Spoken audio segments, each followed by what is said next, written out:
illegal ham in the face. But bro, where's the banjo? Some Cleveland sports shows try to give you hot takes, but only one can give you a big old piece of hot ham. Welcome to Illegal Ham to the Face.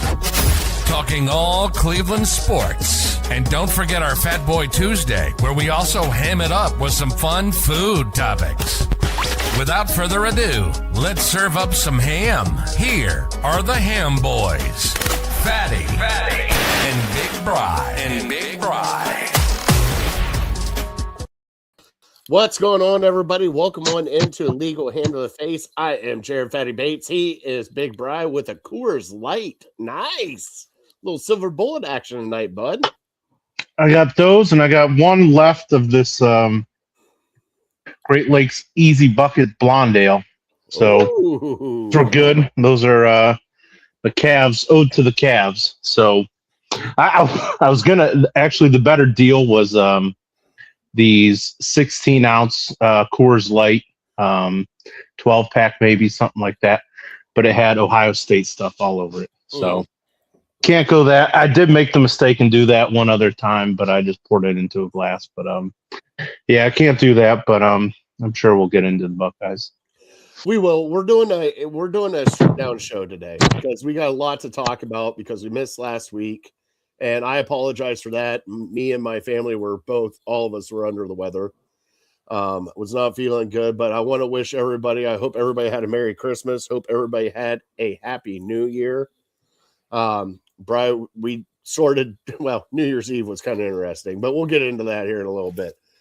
But tonight, no trivia. No Fat Boy Tuesday. Oh, no shoot, I got trivia for you. I thought you needed trivia, so I got some. No, we'll do it next week, bud. We'll do it next week. Okay. We got too much stuff to talk about, so we got like a lot of stuff, and I know we're going to be long-winded on a lot of it because, it's getting dicey here in Cleveland. But tonight for our shows, we are talking Browns tonight. All the news that's come down and, go over a couple of the games that we've kind of missed on. We will talk Buckeyes a little bit. But, Bri, we did get a text message today. And I don't know if you actually saw the video of that text message. No, I forgot to, but I saw that he sent it. We do have to announce we have a 2-time champion now of the Legal Hand to the Face Fantasy Football League. And I tried to get him on tonight, but he's got too much stuff going on with the family. But he wanted to shout out Sheets and the made-to-order jalapeno poppers. What? Yeah. Okay. Is that what the video was about? No. The video was about me saying to Chris that I need him to beat Phillips because I do not need to have Phillips hold that belt. Two-time champ. I didn't realize. And now you'll love the video when you see it because it's like a WWE promo. And it was good. It was good. Oh, yeah. I should put it up on here because it had, something. I might even put it up on here because we're going to have fun with it. Let me see if I can pull it up and get it up on here. But yes, Portage County Prostitutes beat Runner. This is Chris's third year in a row. Yeah, unbelievable. Runner. And Portage County Prostitutes, Phillips said, special shout out to Sheets and jalapeno cheddar bombs. And he also said for his fantasy football team, he wants to thank Puka Nakua and Christian McCaffrey for all their hard work this year. Yep, it's a stacked team. Kudos to him. I forgot that he won one already. I've been giving him crap all year about not finishing the job, but 2-time champ, that's nothing to scoff at. Let me see. Okay, stored in media. I'll pull it up here in a little bit, but that's fine. The news that we got going on here in Cleveland. We'll get into the Buckeyes first before we get into the Browns because the Browns is going to take us a little bit, Bri. It's going to take us a little bit to get into the Browns. But Ohio State did lose to Miami. And I'll tell you what, Bri, I was starting to get pissed off at Ohio State, but then I realized who was calling plays, and it wasn't Brian Hartline. So I couldn't get pissed off anymore because this is the normal shit with Ryan Day and calling plays because he forgets that he has fucking running backs on his team and he doesn't like to use them. So, and plus, it doesn't help that Miami came out with their hair on fire. And I'll tell you what, those defensive ends and tackles for Miami, shit, that Bain, I would love to see Bain right next to our big boy from Michigan. He's a real deal. No, I think he's an edge, if I'm not mistaken. Where they put? No, he was dominating. No, who we got? No, it was me. Oh, that was you. Oh, okay. This way. Oh, I got you. Do you want to play it? Do you ready? Well, I gotta get it downloaded. I gotta figure stuff out. Like it's a. Do we need consent from the champion to play this? I don't give a shit about him. All right. He was nice enough to send it. He was nice enough to send it, but I don't give a shit about him. Okay. It's going to take a couple minutes to upload. But so how disappointed were you? I mean, because every Buckeye fan I heard going into this game was not worried about Miami at all. This should be a breeze. Who do we play next? We just can't wait to get revenge on Indiana. And then they punched you in the mouth. And the offense didn't have much to respond with other than Jeremiah Smith. I mean, he was kind of the lone guy there on offense. Yeah, like Carnell Tate really didn't show up. The one that I think all right, as an Ohio State fan, Bri, I was watching it, and to be honest, after the pick six is when I went, okay, Miami came to play. Let's see how Ohio State responds. Mm-hmm. And they didn't respond. And as soon as I saw they didn't respond, Bri, I'm like, Miami's going to win this game because Miami came to play and Ohio State didn't. And it's one of those things. It's one of those things that I kind of get upset sometimes with Ohio State. And especially, as fans too, because as fans, we sit there and go like, God, we should run over that team. Did you watch that playoff game beforehand? God, what a horrible game that was. Blah, blah, blah. We're going to run over them. Well, we also got to factor in that they've been pumping these kids' heads full of just nonsense of like, you're the best team. You're number 2. Nobody can touch you. You guys got the most talented roster. So they probably went into that game just going, well, we're just going to do our normal work and just walk right through this and go to the next round. And they found a Miami team with a tough defense and kind of punched them in the mouth. And the same thing that Indiana did. Indiana punched them in the mouth. It seems like with Ohio State, if you have a team that has some backbone to them and can punch them in the mouth, you're going to beat Ohio State. Yeah, I mean, I feel like if I was an Ohio State fan, I would feel like the national media does you guys a disservice because the national media is the one who pumps you guys up. Like, oh, yeah. Oh, Ohio State. No doubt they're better than last year's national championship team. This team is way more talented.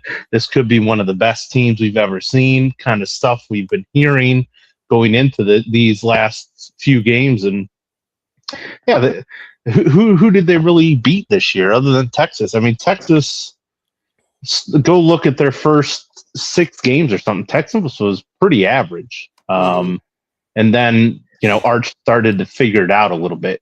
But other than Texas, I mean, you could say Michigan, and Michigan's an average to above average team. They didn't beat anybody this year either, if you go back and look at their schedule. And I said it at the time. So Ohio State never really got tested by any of these they somehow, this is what kind of stinks about these mega conferences is you don't play the best teams in your conference every year. Like they avoided Indiana and Oregon, who not right now look like the 2 best teams in the conference. They avoided them throughout the regular season. Now they have Penn State, and we all thought at the beginning of the year Penn State was going to be great, and then injuries happened, and then they just completely crumbled down. So that turned out to not be much of a game. But yeah, I mean, Ohio State is a very good team. I'd even say they're still in the conversation for like a top 5 team. But we were led to believe going into that Indiana game and even a little bit going into the Miami game that this is the best team. This is a top 2, a top 3 team. These other teams would be lucky to even hang with them. And that's just not the case. I mean, you buy into the hype, you buy into the brand and the fact that they're defending champs, and they have all these highly regarded recruits going to the NFL, and sometimes that doesn't always translate to being a good team. I've never really bought into Julian Sayin being a great quarterback. I think he's a good quarterback, but the fact that he was that close to winning the Heisman just goes to show you how far the Heisman has really fallen, because I know he put up great numbers and he had a great completion percentage, but again, it's like, doing that against Rutgers and Maryland and Michigan State, and Michigan, he torched Michigan, but who knows what the heck was going through Michigan's head at the time. So once he started playing like some really good defense, like I would say Indiana, Ohio State, Miami, all those defenses, those are like top tier defenses. So once he started playing them, he started to struggle a little bit, and he started to hold on to the ball. And, against Miami, you can't be holding on to the ball because you're going to take a ton of sacks and, make a couple of mistakes. And sometimes that's all it takes when your offense is just sputtering like that.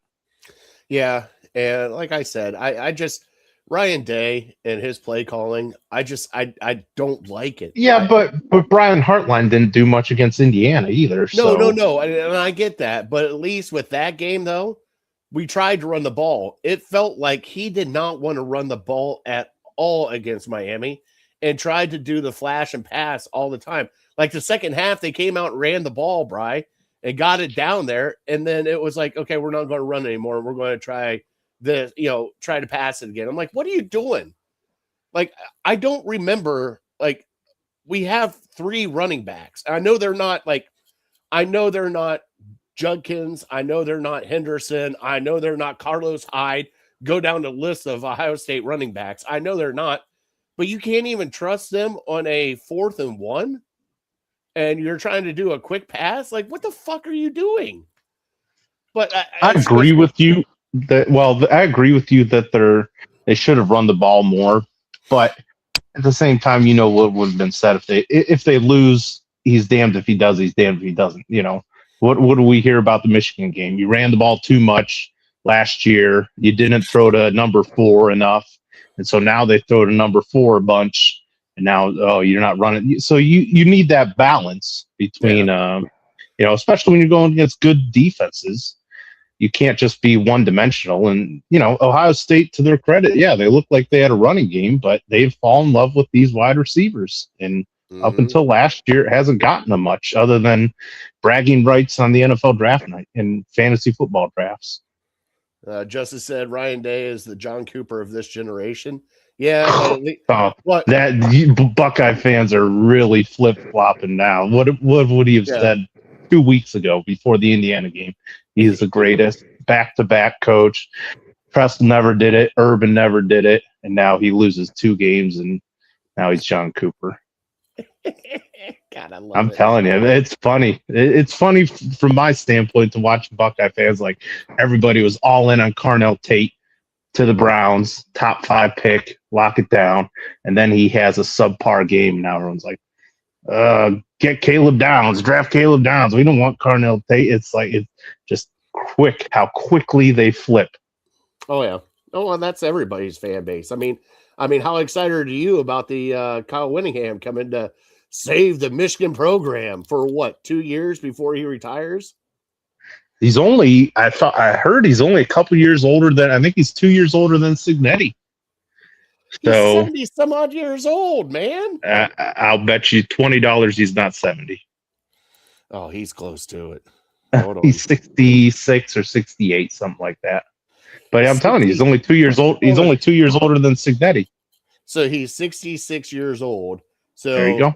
Is he going to coach till he's 70 or 90? Like Saban? Between you, me, and Kyle Whittingham, which 3 of us is gonna win a race. He's in better shape than we are. Yeah, that's true. Son of a bitch. So, I mean, could you coach for another couple? I don't think he's the long-term solution, but kind of like Penn State got lucky with Matt Campbell. I think Michigan got lucky with Winningham that he became available. Not to say that they're going to win a national title next year or anything, but he's a professional football coach, and that's what I didn't like about the Sherrone Moore hiring. He's never proven anything, and you're just going to hand him this Ferrari? No, you need somebody who's been there, done that, and Whittingham's done it. And what's funny is who's one of his best friends? Oh yeah, Urban Meyer. Urban Meyer. Yep, they were coaching together. He took over for Urban at Utah, so he's been there for 20 years. He said Michigan trying to be like Ohio State and hiring Urban Meyer's DC. It's funny how it all comes full circle. And it's also amazing that somebody's holding on to a 20-year-old grudge. I can't hope that ref couldn't get that flag out of his pocket quick enough during the pass interference or the phantom pass interference call for the Ohio State 2002 national championship. But, it is what it is. It's in the past now. Oh, yeah. Hey, I mean, yeah, we can bitch and complain about it all we want, but the call was made. Whether it was the right call, you can debate that, but it goes down in the history books. So they got a little bit of revenge, though, but I doubt anybody that's associated with the Miami program is still left from 23 years ago. Well, what's really funny, did you see the video of Michael Irving? I've seen a few of him on the sidelines. What a piece of shit this guy is. What did he do? Do you not see the belt smack? No, I don't think so. What's he smacking the belt on the ground? No. He put an Ohio State hoodie on a water cooler and took his belt off like he was dad to them and started smacking the water cooler. Like he has been, hey, Michael Irving, where were you at about 15 years ago when Miami was fucking dog shit? Oh, wait, I know where you're at. You're in the booth talking a whole bunch of shit. Okay, now that they're relevant again and in the playoffs, I love seeing all the Miami guys come back out like they're part of the club. Came out of the woodwork. Ray Lewis on the sidelines. I saw that. Warren Sapp's there dabbing people. Oh, yeah, you guys just come out of the woodwork. I'm surprised Dwayne "The Rock" Johnson wasn't there holding that water jug so he can smack shit out of it. He's probably the richest out of any of them. And he never played a lick in the NFL. No, but he did play a lot in college, though. I guess so. What do you think? Are you interested? Do you have any interest at all in these games this week? I do. I want to see Indiana, Oregon. I think that'll be because I mean that's the marquee matchup, and the other one I want to see, Bri. It's honestly this is kind of the piece of shit that I am, and the kind of way I think.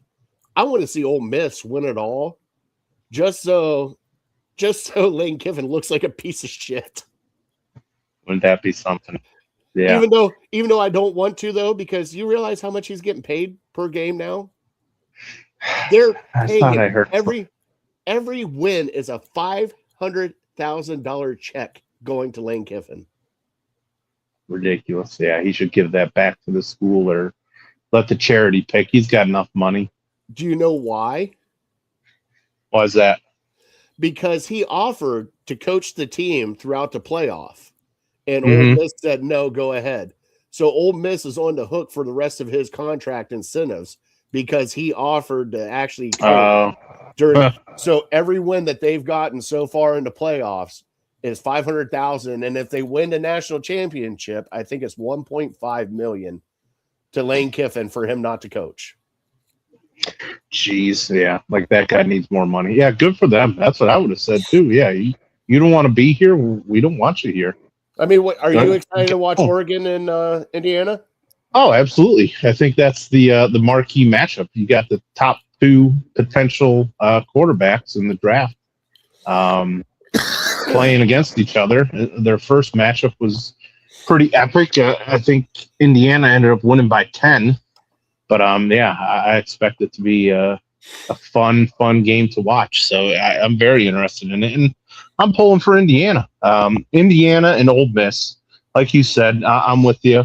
Ole Miss just being thrown to the side of the road as Lane Kiffin goes and counts his millions of dollars in Baton Rouge. I think it would be fun for them to stick it to him. And I'm telling you, Indiana, this story is just unbelievable. Like, if I told you this was going to happen 3 years ago, you would have laughed in my face all day long. Like he said on the podium, it's a movie.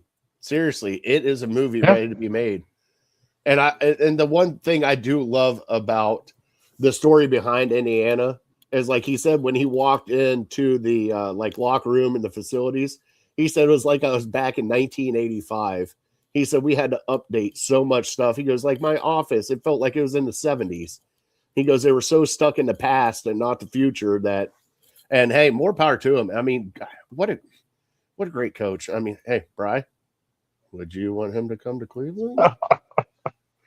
I'm not an idiot. Of course I would. Okay. Yeah, I mean, what he's done, turning around one of the way we talk about, and I threw out Rutgers and Maryland earlier. The way we talk about them current day is how we talked about Indiana a couple years ago. Well, maybe before, I think Penix kind of started to turn it around a little, but no doubt, I mean, whatever they're doing with Signetti is just, and maybe it's the day and age we're in now, to where I'm not really up to date on how much money each one of these colleges is spending, but I know Texas Tech is spending a ton of money. I know Texas A&M is spending a ton of money, so there's no surprise that they had successful seasons. So maybe Indiana just has a ton of money and the right coach and the right quarterback, and that's what you need in today's day and age if you're not one of the blue bloods.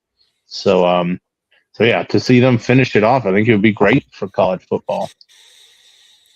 All right, you ready to see this Phillips video? All right, can't wait. Oh my God, here we go. This is the Portage County Prostitutes on their win in the illegal hand to the face fantasy football league. Eric Phillips, which I am surprised that the Portage County Prostitutes made it this far. But Chris, you beat him before, you can beat him again. I need you to do it, buddy, because I don't want to give Eric the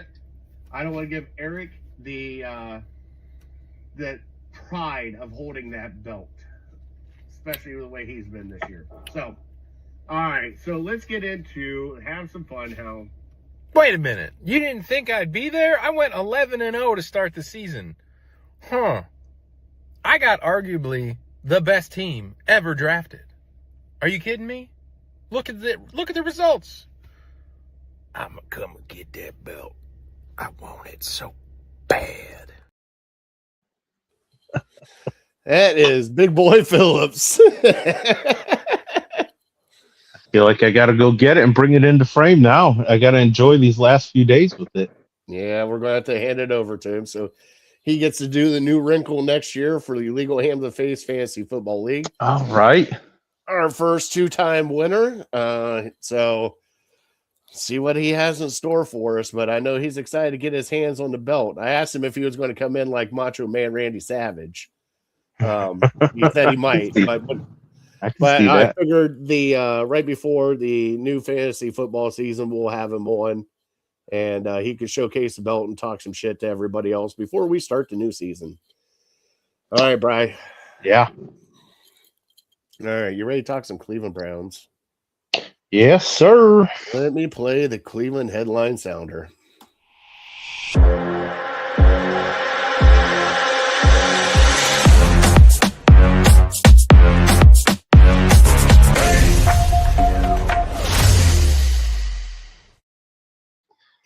All right, Bri, before we get into everything that's happened the past couple days, the Browns won both games against the Steelers and the Bengals.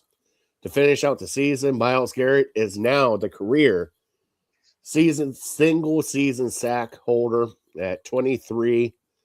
He got it with 5 minutes left. Bri, I didn't think he was going to get it. I told my wife I didn't think he was either. Bri, they did beat Pittsburgh. Pittsburgh was, I said it on a couple other shows, Brian. I think Pittsburgh was more concerned about Myles Garrett not getting the sack record than they were about winning that game. There's no question. There's absolutely zero question. And I hate myself that I didn't bet because I said it beforehand. I said Aaron Rodgers' ego is way too big to let Myles Garrett get the sack on him. Plus the Pittsburgh angle of him passing TJ Watt, they just wouldn't let it happen. I didn't know they would go to that extreme to where they put up 6 points and lost the game and put their playoff consideration in serious doubt. But apparently that was more important to them at the time. It's quite sad, but I guess I'm not surprised that the Steelers organization would have this foolish pride, especially with Aaron Rodgers at the helm. Well, and also, wide receivers that punch fans in the face during a fucking football game.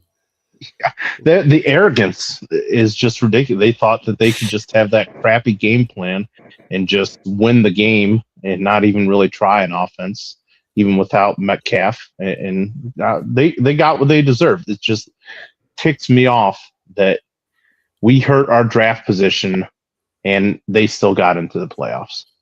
Oh, yeah. Well, the next up, Cincinnati Bengals. Brian, our defense won that game. Defense won both games. Offense was terrible. 2 pick sixes a pick six and a fumble six during the Bengals game. I don't know, Brian. This year, and I'm not even. No matter what, we weren't going to get the first overall pick in the draft, correct? Incorrect. Had we lost both those games, I believe we would have gotten the first overall pick. Now, I thought, who's got the number 1 pick? It's Las Vegas, right? The Raiders. Yeah, the Raiders. They ended up winning. They ended up winning this past Sunday. But we beat the Raiders. Yeah, but I believe it goes off of strength of schedule. Oh, okay. But I contest that had the Raiders known that if they lost their final game, they would get the number 1 overall pick, they would have tanked. I mean, they were trying to tank regardless, but because they knew they locked it up because the Giants won earlier in the day. So they locked up the number 1 overall pick. So they were able to win the game against the Chiefs and still hang on to the number 1 pick. Had they had to lose that game, they would have lost that game. So I don't think there's any way we would have got the number 1 overall pick. But we could have gotten number 2 had we lost the last 2 games. But I don't know. Some people think that's loser mentality. If Dante Moore ends up being the number 2 pick and he ends up being a superstar, we're going to be kicking ourselves. Well, I am very shocked that the Las Vegas Raiders would tank with Tom Brady as their GM and now spearheading their campaign for their head coach. I mean, Tom Brady, the golden boy, would never tank, Bri. He's not playing for him. No, he's a GM now. Yeah, he's not I don't think he's a GM. He's a GM now. Yeah, some front office. But I mean, honestly, it's smart. So what do the Browns get by winning their last 2 games? They saved Andrew Berry's job. Yeah, great. I think he was safe. I mean, and just the way the Browns did it, like if Shador came out and he threw for 400 yards and he was just on fire, I'd be like, okay, that's fine. I can live with that. No, he looked terrible. He looked as bad as he's ever looked. And the defense clawed their way to 2 victories, and we still have the crappiest offense in the league. And we won't have a chance at a quarterback in this year's draft. So we're stuck with Deshaun and Shador going into next year. There's Dylan. He's still here. He's I don't. Behind him. I think I want to forget about Dylan. But yeah, if the new coach thinks that Dylan is a realistic option, even as a number 3 option, then so be it. But yeah, get used to Shador and Deshaun Watson being your quarterbacks next year because that's what's going to happen. Well, as all Browns fans know, Kevin Stefanski did get let go at the end of the year. They decided to keep Andrew Berry on. And if anybody has not heard the press conferences of both Andrew Berry and owner Jimmy Haslam, I would actually please go listen to especially Jimmy Haslam's explanation of why Andrew Berry got to keep his fucking job and Kevin Stefanski didn't. Because I'll tell you what, you want to talk about something that just irks me the wrong way, because Brian, I truly believe both of them should have been fired. I think it ran its course. And if you're going to do this again next year, they both should have been here. Now all we're doing is letting Andrew Berry stay on the hot seat for one more year. And what's going to happen is he's going to fuck up again. They're going to lose. He's going to get fired, and we're going to be back in this situation again. So Jimmy Haslam's explanation for Andrew Berry sticking around was this year alone, just this year alone. Malik Collins, the trade for Tyson Campbell, the draft, and Bry, he brought up our fucking kicker. Our kicker. Not only did he extend Dustin Hopkins and then cut him, but we found our kicker now. So, he's safe because of our kicker. Bry, this is the most asinine thing I have ever fucking heard, because guess what? The coach can only cook with what ingredients he has. And the cupboard is fucking bare. And their expectations of this team this year was retarded. And I'll say it. They thought that this team was going to be better than 5 wins this year. Bry, did you think they were better than 5 wins this year?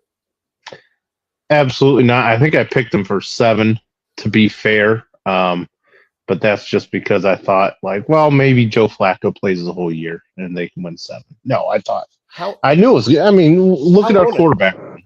I know, but how does Haslam look at this thinking that the talent on this team was better than 5 wins? How?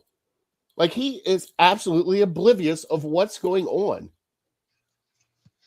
I think that's just, to be honest, a lot of the stuff you hear in press conferences is just coach speak. Nobody can speak their real mind. Nobody can say, did you see our wide receivers? Do you know Jerry Jeudy, how bad he is? Do you see the other wide receivers?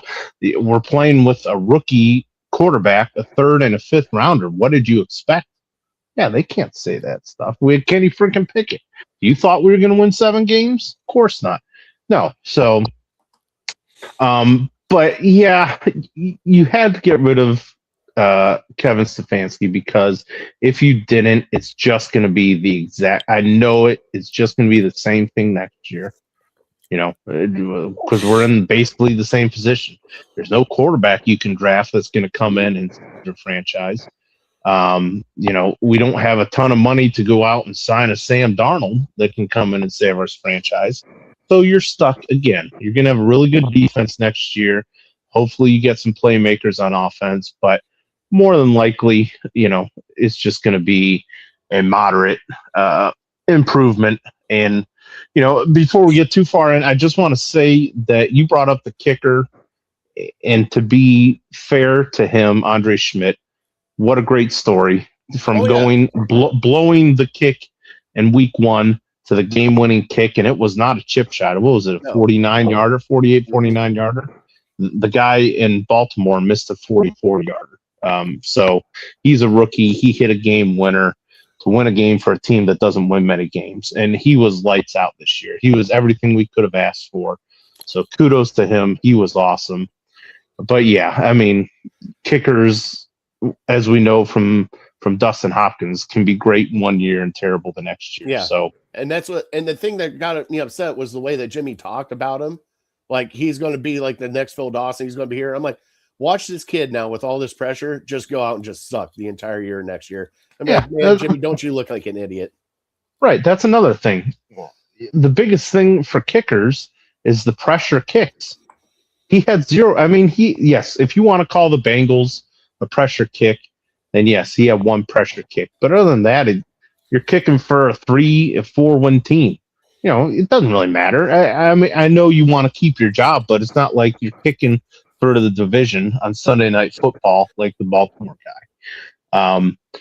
But yeah, so he really focused. So has him focused on the last year for Andrew Berry, and it was just, yeah. What more do you expect? That's what he's going to do because that's what Andrew Berry did well. Was the last year. The time to fire Andrew Berry was 1 year ago when he was terrible. Everything he's done for the last year has been pretty good. I would agree with Jimmy Haslam. Everything. So if you weren't going to fire him last year, then you probably shouldn't fire him this year. But at the same time, he also talked about how close Kevin Stefanski and Andrew Berry are and how they work so well together. So I viewed them as one unit. So if you get rid of one, you get rid of both. Because my fear now is that Andrew Berry is just going to hire another Kevin Stefanski. And we heard reports going into last week that the Browns were interested in Mike McDaniel from the Miami Dolphins. If he became available, that would be a guy that would you be interested in. Do you know where McDaniel went to school? Oh, my God. Where? He played football at Yale. Okay. So that's why, and so that's the type of guy Andrew Berry's looking for. He's looking for another Ivy League guy, nerd, that can come in and hopefully beat Kevin Stefanski. And I know Stefanski had success, so I don't want to discount that, but it's just going to be more of the same. Andrew Berry's not going to. That's what was so head scratching. When we were looking for a defensive coordinator a couple years back, was we all thought we knew what Andrew Berry was looking for. And then somehow, some way, Jim Schwartz, our savior, comes in and they hire him. And who made that hire? I don't know. But he has been God sent. He has been the only bright spot for our franchise. And it's because we went with the football guy over the really smart Ivy League school guy. Will he do that again? I don't have any confidence he's going to do that again. He's going to look at at these teams in the playoffs now that have made the jumps with these young, really smart offensive coordinator guys, like the Liam Cohens with Jacksonville, like Ben Johnson with the Bears. They're going to look at these guys. Okay, we need to find ourselves our own Ben Johnson, our own Liam Cohen. The issue is those guys went into situations where Cohen had a former number one pick, supposedly quarterback of his generation, sitting there waiting for him. Same with Ben Johnson. Caleb Williams was talked about being an ultra elite prospect coming out of college. Okay, you have the talent to work with. Same with Vrabel going to the Patriots. And that's why, they had Drake May, the number 3 overall pick, and the quarterback of their franchise. You just had to figure some stuff out. But if there's somebody out there and we bring him in, don't expect anything to change unless you really think, if you truly believe that Shedeur Sanders is an elite quarterback prospect, then maybe that can happen. But I show you the last 2 games, especially the last game where he just looked terrible. Sorry. So no, you're fine. Get it out. Yep. Need a drink. There you go. Wash that thing down. There is so John Harbaugh got fired today, right? Yeah. Yep. Would you like John Harbaugh? Oh, of course. Yeah, absolutely. Okay. I don't think he's coming. Why would he want to come to this mess? Well, Bri, you never. Hey, I would back up the Brinks and lay out absolutely. the red carpet. And that's where it's another Deshaun Watson situation. He's going to say, no, thanks, Cleveland. You say, really? Look at all this money guaranteed. Here you go. Yep. Chris brought up Clint Kubiak. That's the Stefanski clone. Yeah, that's the Stefanski clone. Yeah. So there, Bri, I don't know.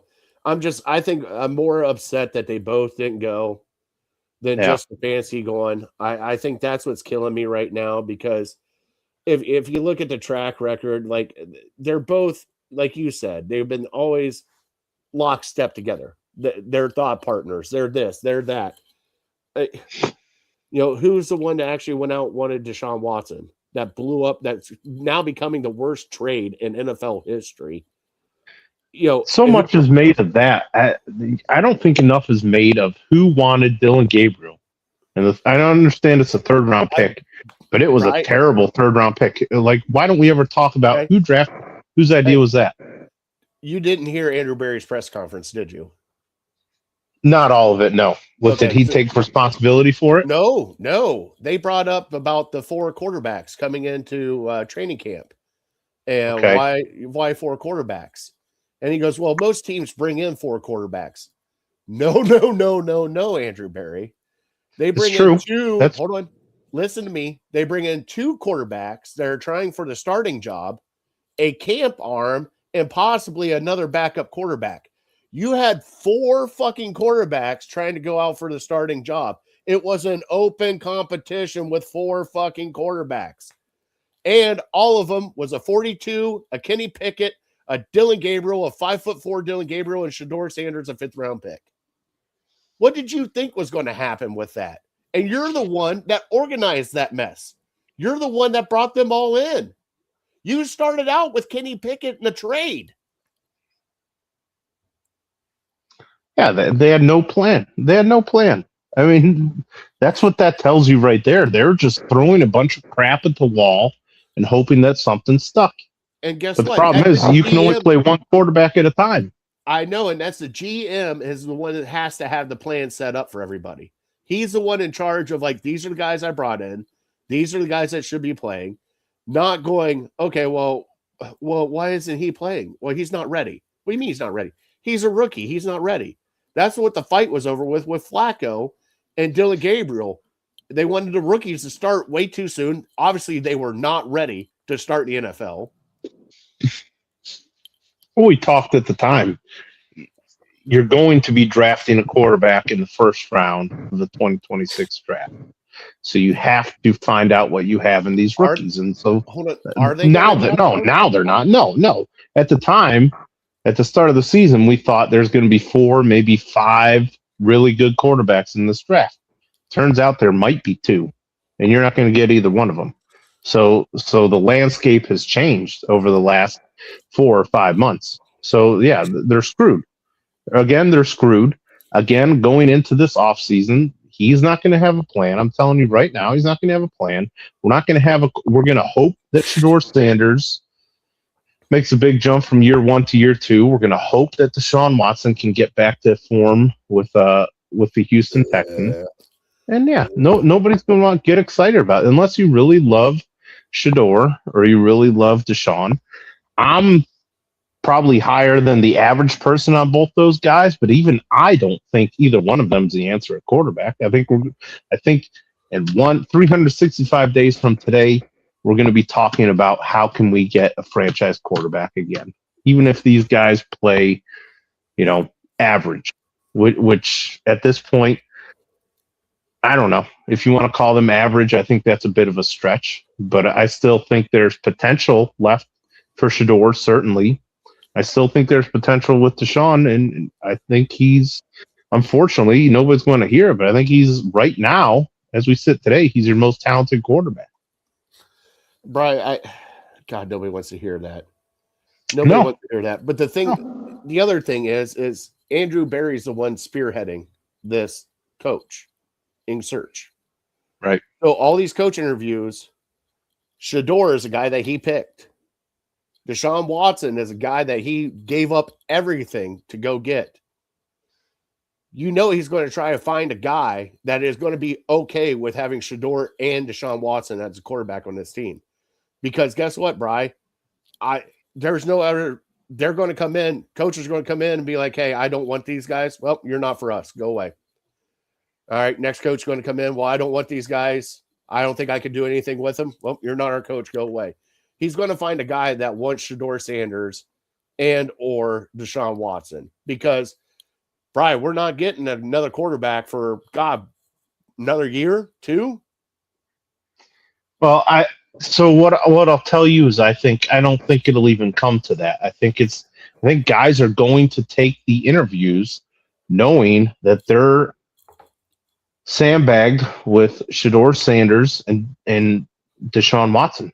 Then It's who just would not. take that It's not a interview? question. You're stuck, dude. What else but are you who gonna do? Give me other if you're a football guy, give me other options that are reasonable Mhm. for us to go into next year with, other than drafting a second or a third round quarterback and hoping that he turns into Tyler Shuck. Which, I mean, again, you're drafting and you're hoping. There's just nothing. McCorkle Jones, we can't get him. And Daniel Jones, we can't get him. Any quarterback that's like a Sam Darnold from last year, we can't get him. We're not going to. We can't afford him. So you're stuck. This is the situation. You have to eat a green one for a year, and then hopefully next year we can start to crawl out of it, and maybe we can get a quarterback in the draft. So that's what they're going to take the interview knowing already. Yeah, but the thing is your owner already came out and said 8-23 or whatever is not acceptable, and we're going to be better than that.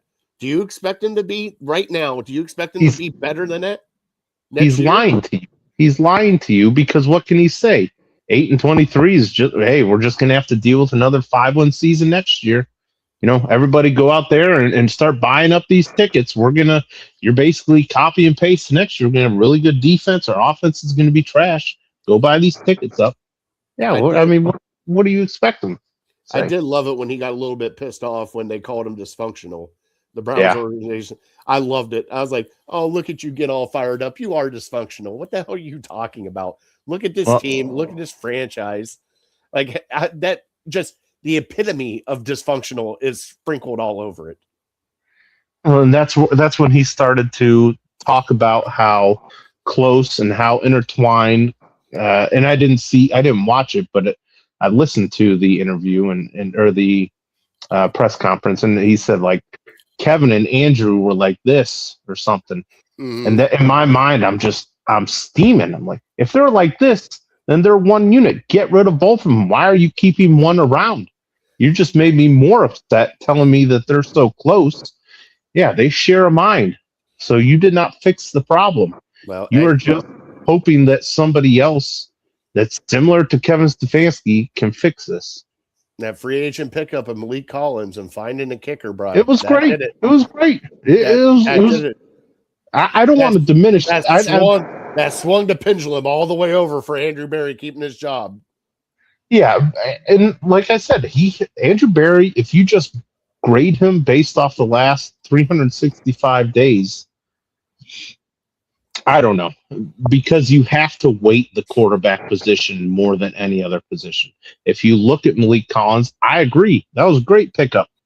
Is that because Andrew Berry is a genius, or is that because Jim Schwartz found a great way to use Collins, or the fact that he's playing next to Mason Graham and Myles Garrett? Is that have something more to do with it?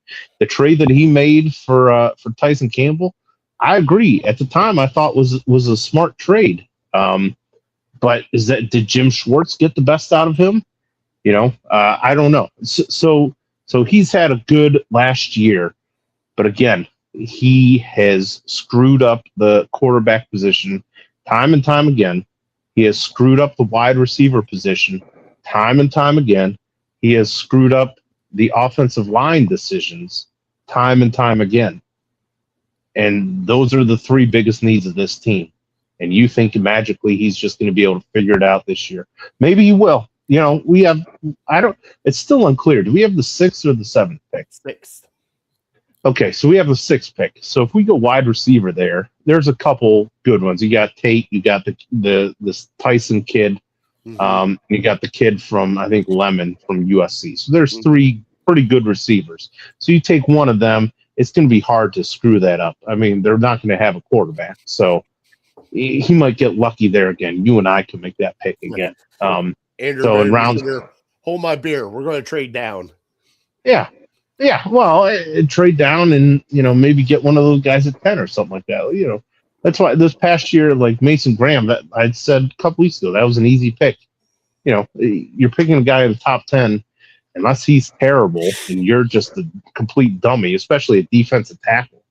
He's going to be pretty good. So, but I go back to I go back to what I said after the draft, that if he was the one who drafted Dylan Gabriel, I'm scared to death that this guy is leading our decision making for finding our next quarterback. He looked at everybody. We had an opportunity to draft Tyler Shuck. We probably wouldn't be doing backflips or anything like that, but the dude's 6'5". He's 23, 24 years old. And he's actually would give us hope at least. And he seems to be a halfway decent player, but no, we're smarter than you.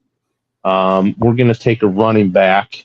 I can't crap on the Schlesinger pick. That was a great pick, but we're going to take a running back knowing we need a quarterback, and we're just going to wait for our guy, Dylan Gabriel, to fall to us somehow miraculously to the third round. We're so lucky to have the chance to draft Dylan Gabriel. All the starters in the NFL that we could have right now on our roster, and we wanted Dylan Gabriel. It's just, he has to be held accountable for that. No, but he's got to be accountable for drafting 2 quarterbacks in a draft. I don't give a shit if Shedeur Sanders was there at 5. Like, you have better opportunities to make an impact on this team than the quarterback. You already have Flacco and Kenny Pickett here. And I can understand drafting 1 quarterback. I can understand that. But then drafting 2, like this past draft, like it was, yes, his picks that he hit on, God, I'm glad he hit on them. That's awesome.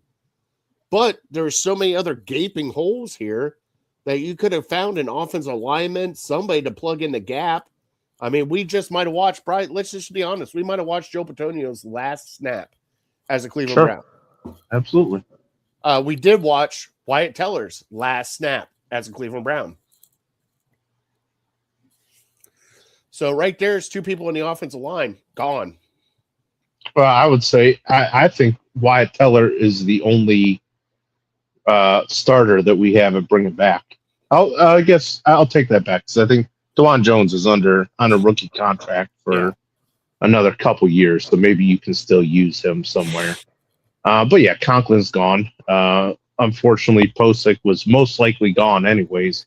Now with his injury, he might take the whole year off of football. So I would argue that you need to bring Teller back just for some continuity. But I don't know whether they do or not. It sounds like he's probably pretty fed up. Maybe he's fed up with the organization. Maybe he was just fed up with Stefanski for what happened at the end of October. But I think you should try like hell to bring him back. I don't think he'll want to come back, Bri. He might not. Yeah, that's true. I mean, at this point, I think the bridge is burnt, especially putting him on IR and having sitting out the last games, even though, look at his press conferences. He was like, I don't know why I was switching back and forth with somebody. I just found out today, all this stuff. I just, all right, Brian, let's get into coaching search going on. Like we talked about Clint Kubiak. We talked about John Harbaugh. Is there anybody else that you would love to see get an interview for the Cleveland Browns, maybe take over the Cleveland Browns? Unfortunately, like a lot of the top guys that I would think about would be defensive guys. And I really think you need an offensive guy. I mean, just because our defense is so good, and really, if you can convince Jim Schwartz to stick around, you just need an offensive guy and his offensive staff, and just leave the defense alone. But there's just I don't know many offensive names that people are really excited about. Defensively, you got Flores, you got Jesse Minter. I'm gonna be a fan of his, but you got Jim Schwartz. I mean, maybe you think about promoting him to head coach, but I think you just need almost a total, change, at least offensively. Yeah, that's the thing that you really need to focus on this offseason. So, that's why I think Andrew Berry is going to try to get the young, hot offensive guy, and you keep thinking or hearing that they might really think outside the box. And to be honest, that scares the hell out of me, because that, to me, that tells me a guy like Dan Orlovsky, I was thinking of today, like a guy from TV, or you've brought up the name Josh McCown. Like I don't know, like I don't think he has any NFL coaching experience. But if you want an outside the box guy, that's kind of what you're looking. You're looking at a guy from maybe the high school ranks, maybe a offensive coordinator in college, maybe an analyst on TV with no head coaching experience. So that kind of stuff scares the crap out of me. So I don't know. I'm hoping there's a guy like a Liam Cohen or a Ben Johnson out there. I don't know if there is, and if there is, I don't know why they would want to come to this situation where, we're still a year away, unless you think very highly of Shedeur Sanders, unless, you think you can fix Deshaun Watson, why would a guy want to come to this situation? Well, the one name that keeps coming up, and a couple people brought it up in our chat, Neon Dion. A lot of people are wanting Sure, Deion Sanders. That would be exciting. Yeah. Right? It would be exciting. I would want no part of that fucking hire at all. Well, he would still need to bring an offensive guy with him. Okay. Because he's not an offensive guy. No, but the thing is, it's nothing against Deion Sanders. It seriously isn't. If Deion wants to come here and coach, that's completely fine. I would allow it. Then Shedeur cannot be part of this team. I don't want any of the babying or nepotism or anything of that nature with Deion and his son together here in Cleveland. Because if his son starts screwing up, be like, it's not Shedeur's fault. It's the offensive line. I don't need, you understand what I'm saying? I don't need the coddling. Yeah. I don't need the favoritism towards his son. I don't need any of that. That is why I want nothing to do with Deion Sanders here when Shedeur Sanders is here. Now, if Shedeur goes somewhere else, sure, bring in Deion. I would love every bit of it. Let's see what happens. But with Shedeur here, I want nothing to do with it, because I think he's going to play favorites with his son. Oh, of course he will. There's no doubt about it. And so it would be a fun headline. It would be a fun off season. It would be a fun maybe first month. But what happens when Shedeur starts to struggle? Mm-hmm. And so, like, he's never going to sit down his son. No, so he would have to be told from up above that, hey, we have to make a change or whatever. So you would be stuck with Shedeur as your quarterback, good or bad, for at least 2 years, maybe 3 years, maybe the entire tenure of Deion being your coach. So you would be, if you bring in Deion, you're committing to Shedeur being your quarterback for a few years. There's no other way about it. So, it would be exciting at first, but then after that, you would start thinking, all right, we're stuck with Shedeur. If he's really good, then great. That was a brilliant hire. But if he's really bad, then we're going to be really bad for many years, as long as he's here. Now, the other thing I wanted to ask you is, Bri, do you think, after watching him, we haven't talked about Fernando Mendoza that much. Mm-hmm. Do you think, obviously he's going to go number one. He's going to be depending on, I guess, the game between Oregon. But he's the top quarterback in the class right now coming out. Do you think he is better than the quarterbacks we have now on the roster? Oh, absolutely. There's a reason he's going to be number one. There's a reason the Raiders won't trade us number one for Shedeur Sanders. Yeah, there's no question. Well, no, I'm just asking, I know the Raiders are going to take the pick, but would you trade the farm for Fernando Mendoza? I don't think you can, just based on how poor the Deshaun Watson trade has turned out. You can't make another all-in move again. Okay. But if you unless you can somehow get Signetti, and but at the same time, I don't think, like, by the time the draft comes around, Mendoza may be a Heisman Trophy winner, undefeated in college and a national champion. And we were talking about him like we were talking about Joe Burrow, to where 7 first-round picks might not get it done to move up. So I really don't think it's realistic to think we could trade up to number 1. No, but I get that. But I'm just saying, if they did go all in with Fernando Mendoza and they actually traded up, and the other thing is, like you said, well, we can't do that because of, the Deshaun Watson. Oh, by the way, who was in charge of the Deshaun Watson thing? Oh, wait, it was Andrew Berry. But anyways, I just don't know. I like the way he plays, Bri. I don't know if I trust him enough at the number 1 position. If we had number 1, I would take him without even thinking about it. I mean, And you then, wouldn't. Hey, so hold on, and then you'd be done with Shador. You'd be done with Deshaun. Oh yeah. It would make it so much cleaner. Mendoza's our guy. We don't have to worry about all this other noise. We can all be united and going forward with Fernando Mendoza as our franchise quarterback. Absolutely. So much cleaner. Okay, now I got to ask another question. Do you think that they will draft a quarterback in the first round? No, there's nobody worthy of doing it. Ty Simpson was the third guy, and he's, I don't know if he has any eligibility left, but he's completely shot his first round grade over the last month. Well, wait till the combine. Somebody will go in and tear it up. No. Like Marcus Russell.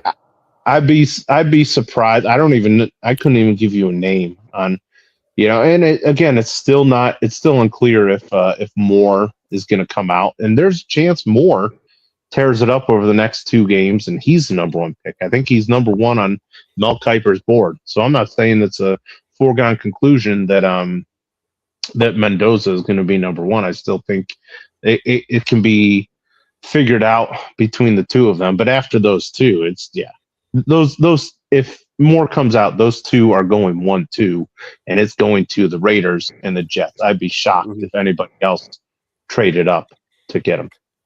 All right, Bri. Before we end the show, we're getting ready to. You take a drink of that beer. Mm-hmm. I'm going to hold your feet to the fire. Who do you want to be the next head coach for the Cleveland Browns?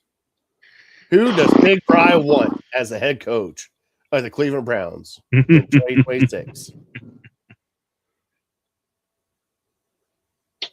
I got to give you one name, and it's got to be realistic. I'm not going to give you because I would like Signetti. I'd take Signetti, but I really don't think he's not leaving. He's not leaving.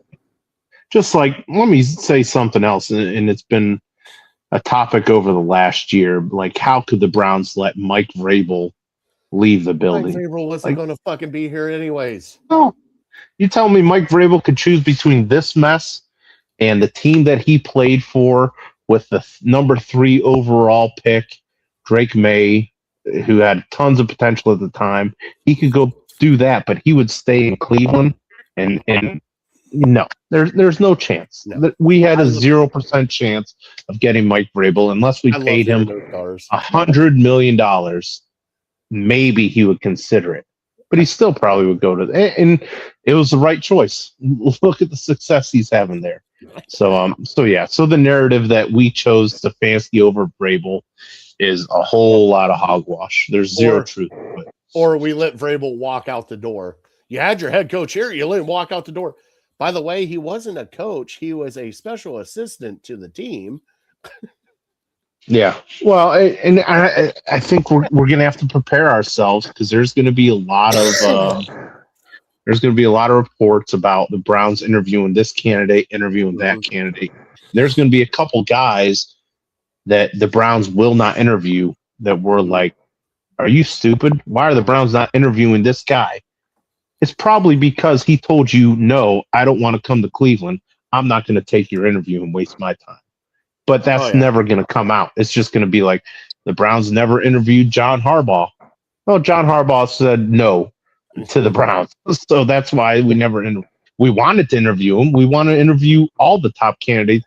There's just going to be guys that tell us no and that we never have a chance at. So we called him. He just didn't pick up the fucking phone. Yeah, he said thanks, but no thanks. And it was a 5-second conversation. So yeah. So don't don't be getting too upset if you don't hear us interviewing this guy or that guy. We're going to ask all the top candidates, and some of them are going to flat out turn us down. So, who can we get that I want us to? I still think it would be so much fun, and I still think he can be a good coach, and John Gruden. And other than that, I like Flores a lot, but he's really going to. I found out today he runs like a 3-4 or a 3-3-5 or something like that, and we can't be doing that with Myles Garrett. So he's going to have to change up his defense, and again, he's a defensive guy, so we need an offensive guy because that's where our biggest need is. So, gosh, if I had to choose right now, I'd say an offensive guy. I told you at one point, I don't even know who it is. Like, whoever fixed the Indianapolis Colts offense with Daniel Jones and had them looking like the best offense in the league for the first 8 weeks. Give me that guy. All right. I just saw we got Todd Monken. Request interview for Todd Monken and Seahawks defensive coordinator Aiden something. Durden. Didn't we already have Monken? Yeah, we have Monken as a Offensive coordinator. Offensive coordinator. Yeah, so now we're we're interviewing for a head coach because wasn't a lot of Monken. It wasn't not enough Monken. Yeah, okay. Just the right amount of Monken. I think, Bri, if you hold my feet to the fire right now, and that's if he wants to leave, and like you said, Brian Flores is at the top of my list, and he's all he has been, and the reason why I think he has been is the raw deal he got in Miami. Sure. I think that's that, but one that's kind of interesting me right now, and I don't know how well it'll work. What about Joe Brady from Buffalo? Sure. Yeah, I can't remember if it's the same guy that was talked about as being like such. Was he with LSU and then did he go to Carolina? Mm-hmm. Joe Brady was the one that got LSU the national championship with Joe Burrow. Then he went to Carolina, I thought, and then yeah, I would listen to it. The whole Ken Dorsey experiment gets me very scared to hear that. Because like he's been a hot name for 5, 6, 7 years, and nobody's given him a head coaching position. So why is that? So that would make me a little afraid. But he could be great. I don't know. Yeah. Well, everybody, let us know your thoughts in the comments at the end of our show. Brian, we're definitely done here for this evening. I think we have exhausted all of our talk on the Cleveland Browns and how horrible this franchise is going forward. And hopefully we can, maybe one day, Brian, we did actually get to talk about a couple playoffs here for the Cleveland Browns during our stint with the show. Maybe we could do it again sometime. But hey, like I said, everybody, I hope everybody had a great New Year. I hope everybody had a great Christmas. Bri, I hope Miss Maddie had a great Christmas. Did she? Sure did. Absolutely. Yeah, we got the kids some electric scooters. That might have been Dude, those things go like 20 miles an hour. So are they the ones that have a seat that you sit on or you stand up on? Stand up on them.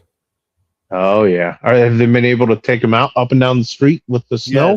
Yes. The great thing is Christmas Day, it was warm enough out that they got to ride. Oh, yeah. Sure. So they were out playing with them all Christmas Day, and then we got the snow that came, and then they're like, can we go out and play with our? I'm like, I don't have snow tires on those things, boys. There's no way. Like, But I'm sure they love them. And we want to thank everybody in the Legal Ham to Face Fantasy Football League this year for joining us. We will be doing it again next year with the Portage County Prostitutes as the champion again, 2 times in a row. Do you remember where he drafted? Was he number 1? No, I don't think so. So he had to break down his team. He had McCaffrey and he had And he had Nakua. Puka. So I would He had guess to- he was probably mid-round, mid to late first round. Because everybody was scared of McCaffrey. Yeah, because he had the injury issues. So the top guys were like Robinson, Bijan Robinson, Jameer Gibbs, Jefferson, Chase, and then there might have been a tight end because of the format. So I would guess he was picking, middle of the pack. I think I was the one with the first tight end. I think I took Kelsey. No, you had somebody. Did you have Bowers at one point or Kittle? Oh, I had Kittle. I had to hear Kittle. Yeah, Kittle. you probably took Kittle first. I think maybe Chris took Bowers. Well, Chris Kittle ended did up well. with Kittle. Yeah, he ended Oh, up with yeah. Kittle. I got you. All right, bud. Well, it was a great show. It was nice seeing your face. I hope you had a great New Year. Always. I had a great New Year. I ended up going to the Cavs game with my brother and my nephew, but I'll shout him out next week. I didn't get a. You were sick. I was, dude. I haven't been that sick in a while, dude. Like I seriously, like Tuesday, after I texted you, I was out for like 15 hours. Like I didn't. Sometimes it's move, kind of nice. nothing. I was like, Sometimes it's kind of nice. Take it easy. Rest up. give us that like and subscribe on all of our socials at Ham Illegal, at Network 216. We want to thank our troops and first responders for everything you guys do. Thank you guys for watching. We will be back next week on Head Coach Watch for the Cleveland Browns. All right, Brian. God bless them. God bless you. God bless America. All right. We are Legal Hand in the Face. We are definitely uncorked, unloaded. We are out. We will see you next week.